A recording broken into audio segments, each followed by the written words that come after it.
As full time in the Emirates, Arsenal won, Brentford won. That was disappointing as it comes, I would say. Arsenal labouring to second place finish.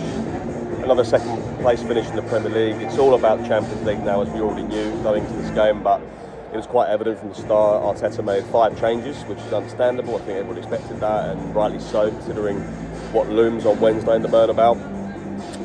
But it really felt like a game where Arsenal were struggling to get up for it in a way. The crowd did whatever they could really, but I think with the exception of Saliba in the first half and Declan Rice in the second, it again was brilliant, a pair of them. This really felt like one of those days where everybody, including the manager, knew that everything goes into one game, which is obviously Real Madrid on Wednesday. The first half was boring to say the least, although Kieran Tierney did have the ball in the net after about 25 minutes, half an hour played, and it was unfortunately disallowed for offside, correctly disallowed for offside.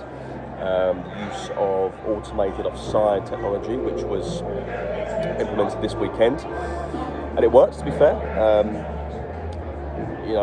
We're all here to slate things like that when they don't go well, but particularly with technology when it should work, and it did today. However, look, apart from that, it was a relatively drab, dull game, and I think it was a team really labouring and looking to consolidate a second place finish again in the Premier League against a side who, are somewhat on the beach now. There's 5 games left, and Brentford aren't really playing for anything. I guess they can still make a push for European places, but it looks unlikely. But Arsenal did take the lead through Thomas Partey in the second half after about on the hour mark. Brilliant run from Declan Rice after David Wright claimed a corner.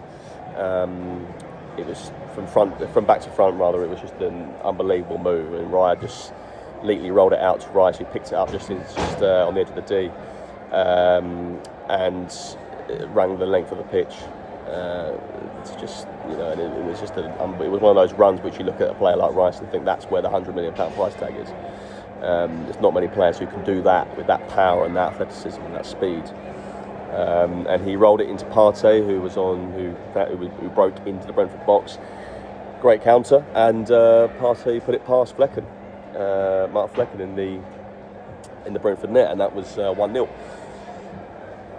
Didn't last long though, about 11-12 minutes when Brentford did eventually equalise. It was Wissa, really poor defending from Arsenal. They switched off at the back. It was Martinelli and Trossard who both got caught out.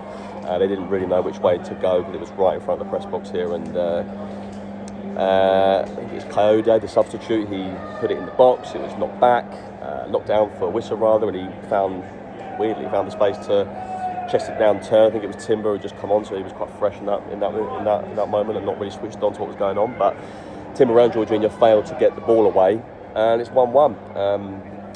Saka might have put Arsenal back into the lead almost immediately. He rounded Flecken, to no avail, because again his match fitness isn't up to where it should be. And that was about it, to be honest. There wasn't a great deal of other chances for either side. Lewis Skelly obviously came on, looked solid again, but as I say, it is all about Wednesday now, and that's that. The league was done weeks and weeks ago, so we're not going to sit here and moan about that too much. But short Wednesday, but I'll leave it there.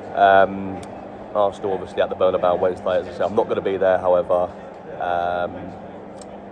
I'll be potentially at the next one of the next home games in the league, but we'll see. I'll leave it there. Guys, take care.